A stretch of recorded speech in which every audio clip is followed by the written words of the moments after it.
বাংলাদেশের প্রশাসনের মধ্যে এমন কিছু কুলাঙ্গার আছে, এদের মনে হয় মায়েরও ঠিক নাই, বাবারও ঠিক নাই। যদি মা বাবার আদরের পেয়ে বড় হইতো, তাহলে 55 বছরের একটা নারীর বুকের মধ্যে এদের জুতা দিয়ে আঘাত করতে পারতো না। ঠিক কিনা বলো? সময় দেখলাম মোবাইলের মধ্যে একটা 50 থেকে 55 বছর বয়সের একটা নারী, আমাদের মা দাদির বয়স 55 অথবা 60 হবে। উনি বলতেছে সাংবাদিকদের সামনে, আমি আমার সন্তানদেরকে নিয়ে উসমান হাদির হত্যাকারীর বিচারের জন্য যখন আমি রাস্তার মধ্যে নামলাম, কিছু মানুষ আমার আইসা আমার বুকের মধ্যে লাথি মারছে, আমার রোডের মধ্যে ফালাইয়া দিচ্ছে, এদের জুতা দিয়ে আমার উপরে আঘাত করছে। এটা শোনার পরে নিজেকে ধরে রাখা যায় না। বাংলাদেশের প্রশাসনের মধ্যে এমন কিছু কুলাঙ্গার আছে, এদের মনে হয় মায়েরও ঠিক নাই, বাবারও ঠিক নাই। যদি মা বাবার আদরের পেয়ে বড় হইতো, তাহলে 55 বছরের একটা নারীর বুকের মধ্যে এদের জুতা দিয়ে আঘাত করতে পারতো না। ঠিক কিনা বলো? আগামী 12 তারিখের নির্বাচন এর প্রমাণ হবে। বাংলাদেশের মুসলমানরা একজন মুসলিম আরেকজন মুসলিমকে আঘাত করে, থাপ্পড় দেয়, গুলি করে, মুসলিম মুসলিমকে মারে। ঠিক কিনা বলেন? তাকাব্বুরি নিয়ে আগাইন না। আপনার বাহাদুরি আছে, আপনার লিডারের পাওয়ার আছে, আপনার নেতার ক্ষমতা আছে বলেই সাধারণ কোনো এক নেতার পিছনে যারা চলে, সে তো আপনার মুসলিম ভাই। সবচেয়ে বড় পরিচয় সে কি? আপনার দ্বারা জীবনও কোনোদিন নেতার কথা শুই না আপনি তার গালের মধ্যে গিয়ে থাপ্পড় লাগাইতে পারেন না, এটা আপনার দ্বারা মানায় না।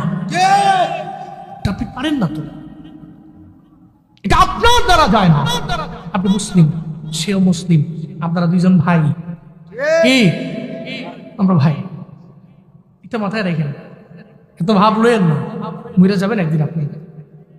নেতা খালি কইছে যা মাইরায়, আপনি গিয়ে মাইরাইছেন। আপনি মনে করতেছেন কি একটা বড় কাম করে নিয়েছি, আমি বহুত ভালো কাম করছি। না, একজন মানুষ যখন একজন মানুষকে আঘাত করে, মৃত্যুর 1 ঘন্টা আগে হলেও ও আফসোস করে এই আঘাতটা আমি কেন করেছি। ওদিন আপনি আফসোস করলেও ফায়দা আছে? এটা বান্দার হক, বান্দার উপরে জুলুম করা যায় না। নির্বাচন হবে নির্বাচনের মতো, মারামারি করবো না ইনশাআল্লাহ। ইনশাআল্লাহ আমরা নবীগঞ্জের মুসলমানরা নিয়ত করতেছে, আমরা মারামারি, কাটাকাটি, খুন খারাপি এর দিকে অগ্রগামী হব না ইনশাআল্লাহ। আমরা মুসলমান ভাই ভাই। হ্যাঁ, মাঝে মাঝে কথা দিয়ে কাটাকাটি হতে পারে, ন্যাচারাল ব্যাপার, কিন্তু এর মানে কি মারতে হবে? আর যাই করেন, বাংলাদেশের পুলিশ সদস্যদের মতো এরকম অমানুষ হইয়েন না। কিছু আছে মানুষ, আজকেও দেখছেন না। এই জন্য আমি বলি, এদের ড্রেস চেঞ্জ হয়েছে, স্বভাব চেঞ্জ হয় নাই। ঠিক কিনা? বাংলাদেশ পুলিশের ড্রেস চেঞ্জ হয়েছে, দেখতেও সুন্দর লাগে, ড্রেস দেখতে ভালো লাগে। আগের ড্রেস দেখলে ঘৃণা সৃষ্টি হইতো, এখন ড্রেস দেখলে ভালো লাগে। তবে ড্রেস চেঞ্জ হয়েছে ঠিক হয়, স্বভাব তো ঠিক হয়নি। স্বভাব পরিবর্তন করা উচিত, স্বভাব পরিবর্তন করতে হবে, কিন্তু পরিবর্তন ঘটবে। কারণ জামা চেঞ্জ করছি, তোমার দিল সাফ করি নেই, হবে না তো। ঠিক কিনা বলেন? ওসমান হাদির বিচার কি, হত্যার বিচার কি এদেশে মানুষ চায় না? চায় না? চায় না? আপনারা চান না? কারা কারা চান? দুহাত তুলে আল্লাহকে দেখান তো। সবাই চান না? হাত নামান। সবাই চায়। তাহলে শুধু ইনকেলাব মঞ্চের ছেলেরাই গেলে সমস্যা কি? সারা দেশের মানুষেরাই তার বিচার চায়। এটার বিচার করেন, বিচার করে দিলেই তো হয়। কিন্তু আপনারা তো করেন না।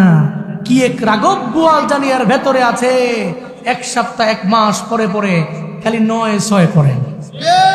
ঠিক কিনা বলেন? কিন্তু মনে রাখবেন, 1000 বছর পর, 100 বছর পর, 200 বছর পর, 500 বছর পর এই জমিনের মাটি যতদিন থাকবে, একটা ছোট্ট পিচ্চি পোলাও ওসমান হাদির নাম জানো?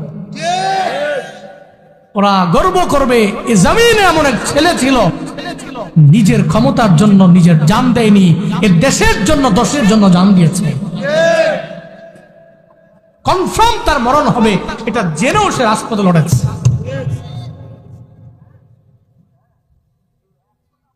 এই জন্য বিচার করা উচিত। আর সে বিচারের দাবিতে এরা মাঠে গেছে, আজকে এদের মারছে। আমার এমন আঘাত, আমি আসার সময় দেখলাম মোবাইলের মধ্যে একটা 50 থেকে 55 বছর বয়সের একটা নারী, আমাদের মা দাদির বয়সী, 55 অথবা 60 হবে।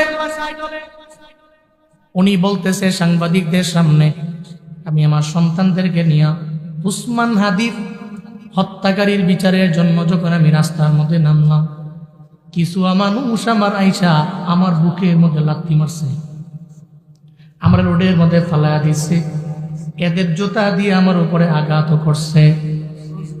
এটা শোনার পরে নিজেকে ধরে রাখা যায় না। বাংলাদেশের প্রশাসনের মধ্যে এমন কিছু কুলাঙ্গার আছে, এদের মনে হয় মায়েরও ঠিক নাই, বাবারও ঠিক নাই।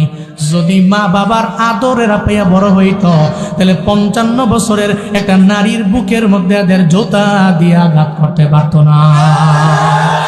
ঠিক কিনা বলো? এই জন্য মানুষের মতো মানুষ হওয়া বড় জরুরি। আল্লাহ বলছেন এরা দামি জাতি, মানে আমরা দামি জাতি। আবার আল্লাহ বলছেন উলাইকা কাল আনআম, আল্লাহ বলছেন এরা চতুষ্পদ জন্তুর ন্যায়। বাল হুম আদাল, শুধু চতুষ্পদ জন্তুর ন্যায় না, এর চাইতেও নিকৃষ্ট। কথা আমার না, চিল্লা বলেন কথা কার? ও মিয়া, সে তার অপরাধী, আমি ধরলাম, আমি মানলাম, কিন্তু 55 বছর বয়সের একটা মার মতো বয়সী একটা মহিলাকে তুমি আঘাত করতে পারো না। আর যে তাকে তার বুক বরাবর রাস্তায় ফেলাইয়া পা দিয়ে আঘাত করে, সে মানুষের মতো মানুষ না, ও তো মানুষ ছবি জানোয়ার। এটা কেমনে সম্ভব? এটা কেমনে সম্ভব? আল্লাহ আমাদের সবাইকে সঠিক বুঝদান করেন। আরো জোরে বলেন আমিন। তাকাব্বুরি, আপনার বাহাদুরি, আপনার অহংকার, কবরের পাশে গিয়ে দাঁড়ান, নিমিশেই দেখবেন সব ধুলিস্যাৎ হয়ে গেছে। 2 এবং 3 নম্বর আয়াত থেকে আমাদের শিক্ষা, নবীজির জিন্দেগিতে গুনাহ ছিল না, আল্লাহ সব উঠে আনিছেন। উনি তাওবা করতেন, আমরা বেশি বেশি তাওবা করব। পারি না, অন্তত পক্ষে ডেইলি 1-2 বার হলেও কবরস্থানের পাশে গিয়ে দাঁড়াবো। পারবো তো ইনশাআল্লাহ? আল্লাহ পাক কবুল মঞ্জুর করেন, সকলে পড়েন আমিন। ওয়ারাফা'না লাকা যিকরাক, আল্লাহ পাক বলছেন সূরা ইনশিরার 4 নম্বর আয়াতে আল্লাহ পাক জানায় দিলেন, নবী আবু জাহাল আপনার উপরে উঠে নারী ভুঁড়ি চাপায়া দেয়, আপনি তো এই কারণে চোখের পানি ফেলে কান্না করেন। আমি আপনার ব্যাপারে জানায় দিলাম, আমি আল্লাহ, স্বয়ং আমি আল্লাহ এই জমিনের মধ্যে আপনার জিকির, আপনার স্মরণ আমি আল্লাহ বুলন্দ করে দিলাম। যেখানে দেখেন আল্লাহর নাম, ওখানে নবীর নাম। আজান দিয়েছে মুয়াজ্জিন, আল্লাহর নামের পর ওই জায়গায় নবীর নাম আছে না নাই? ইকামতের মধ্যে আল্লাহর নামের পরে নবীর নাম আছে না নাই? আমি যে খুতবা বললাম, খুতবার মধ্যে আল্লাহর নামের পরে নবীর নাম আছে না নাই? সব জায়গার মধ্যে আল্লাহর নামের পরে নবীর নাম আছে। কেউ যদি কয় কালেমার লা ইলাহা ইল্লাল্লাহ মানি, মুহাম্মাদুর রাসূলুল্লাহ আমি মানি না, তাহলে ঈমানদার? হ্যাঁ, ওই বান্দা ঈমানদার হতে পারবে না। আবার যদি কয় আমি তো অনেক বড় দামি একজন ইমাম, আমি দামি বড় ইমাম, আমি আমার নামাজের মধ্যে নবীর নাম আমি একবারও বলবো না, আমি তাশাহুদের মধ্যে নবীর নাম বলবো না, আমি দুরূদ ইব্রাহিমের মধ্যে নবীর নাম বলবো না, তাহলে তো বান্দার নামাজটাই তো হইল না।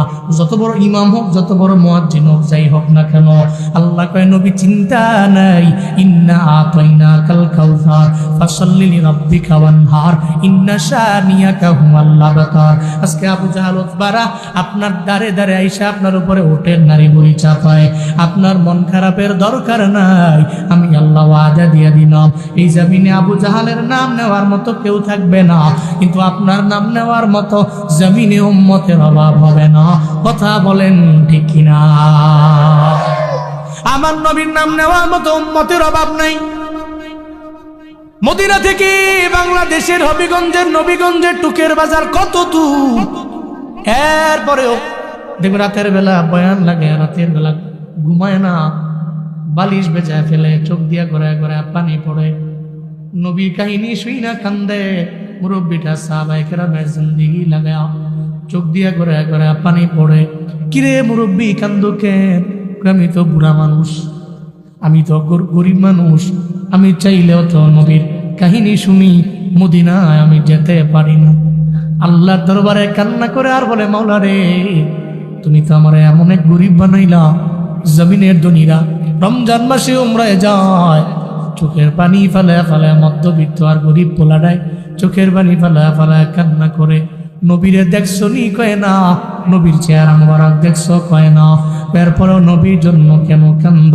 আল্লাহ কয়, এটাই তো আমার ওয়াদা ছিল, আমার নবীর এরা পাবে না, আমার নবীরে দেখবেও না, কিন্তু নবীর অনুসরণ কইরা, নবীর স্মরণ কইরা চোখের পানি ফেলে কান্না করার উম্মত জমিনে অভাব থাকবে না।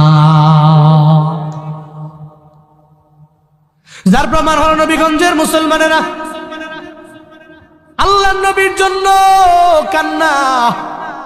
সব জায়গায় গেলে নবীর বয়ান শুনে চোখের পানি ফালায় ফালায় কান্দায়। এই কারণে তো আল্লাহ জানায় দিলেন, নবী ওয়ারাফা'না লাকা যিকরাক, আমি আপনার জন্য আপনার জিকির বাড়াইলাম, আপনার সম্মান আমি আল্লাহ বাড়ায় দিলাম। এমন শুধু তাই না, আমি আল্লাহ আপনার সব জায়গায় বরকত বাড়াইলাম। আপনার দেহ মুবারকে বরকত, আপনার লালা মুবারকে বরকত, আপনার দেহ মুবারকে বরকত, আপনার ঘাম মুবারকে বরকত। এক কথায় আপনার পুরো হোল বডির মধ্যে আমি আল্লাহ এত পরিমাণে বরকত বাড়ায় দিলাম। কি পরিমাণে বরকত বাড়াইলেন আমার আল্লাহ! আমার মায়ার নবীর জিকির সম্মান মর্যাদা কি পরিমাণ বাড়ায় দিল। এই নবীগঞ্জের মুসলমানেরা, এই নবীগঞ্জের মুসলমানেরা, খন্দকের যুদ্ধের ব্যাপারে অনেকেই জানা আছে। ইতিহাসে বলা হয় ব্যাটল অফ কনফেডারেটস, সম্মিলিত বাহিনীর যুদ্ধ। খন্দকের যুদ্ধের ময়দানে তিন বাহিনীর সাথে মুসলমানেরা যুদ্ধ করে ফেলে উঠবে না, এই চিন্তা করে আমার মায়ার নবী ভাবলেন এদের সামনে সরাসরি যুদ্ধের ময়দানে আমি যুদ্ধ করব না, বরং নবীজি চিন্তা করলেন আমরা পরিখা খনন করব, খাল খনন করব, যাতে করে ওপার থেকে এবারে আইসা যুদ্ধের ময়দানে এরা যুদ্ধই করতে না পারে। এমন একটা পরিকল্পনা করলেন, সেই পরিকল্পনার মাধ্যমে আমার মায়ার নবী সফল হয়ে গেলেন। খন্দকের যুদ্ধে খাল খনন করার জন্য আমার মায়ার নবী বরাবর যখন গেল খাল খননের কাজে, আমার নবীর সঙ্গে সাহাবায়ে কেরাম ছিল ১,৫০০। জুড়ে বলেন কয় হাজার? ১,৫০০ সাহাবা লইয়া আমার নবীজি সব সাহাবায়ে কেরাম লইয়া খন্দকের প্রান্তরে নবীজি পরিখা খনন করতে লাগলেন। আল্লাহ নবীজি এমন না যে এদের আমি আদেশ দিয়ে আমি করব না, নবীজি নিজেই খাল খননের কাজে নিজেকে শরীক করলেন। সুবহানাল্লাহ, জুড়ে কয় সুবহানাল্লাহ। আমগো দেশের নেতারা কয় কাম যত কর তুই কর, টাকা যা লাগবে নিয়ে যা। নেতায় কাম করে না, নির্বাচনের আগে পারে না জুতাটা পর্যন্ত নিজের আরেকজনের পায়ের মধ্যে পরায়া দেখ। নির্বাচিত হইতে দেরি, আবার ওই জুতা দিয়ে মানুষের গালে আঘাত করতে দ্বিধা করে না। টাটকা মুনাফিক। আবার বলে ধর্ম ব্যবসায়ী বলে আমরা। ধর্ম ব্যবসায়ী তো এরা যারা নির্বাচনের আগে নতুন করে টুপি লাগায়, নির্বাচিত হওয়ার পরে বছরে একবার মাথায় টুপি দেখা যায় না। নির্বাচনের আগে এক পরে আরেক। আল্লাহর নবী কেমন নেতা শুনো, আমার মায়ার নবী সাহাবায়ে কেরামদের বললেন, নবীজি নিজেও নেমে গেলেন খাল খননের কাজে। নবীজি নিজেও নামলেন, কষ্ট করতে লাগলেন। সপ্তাহ চলে গেল, কারো পেটের মধ্যে খাবার নেই। সাহাবায়ে কেরামের পেটে খাবার নেই, আমার মায়ার নবীর পেটেও খাবার নেই। একটা পর্যায়ে নবী চিন্তা করলেন, সাহাবায়ে কেরাম তো না খাওয়া, আমি নবী কেমনে খাওয়ার জন্য আমার বাড়ির মধ্যে যাব। এই চিন্তা করে নবীজি পেটের মধ্যে একটা পাথর বাঁধলেন। পেটের মধ্যে পাথর বাঁধলেন। আল্লাহর নবী আমার পেটের মধ্যে পাথর বাইদা নবীজি পরীক্ষা খনন করতে লাগলেন। একটা পর্যায়ে আমার নবী বাঁকা হয়ে গেছেন, সোজা হয়ে দাঁড়ান না।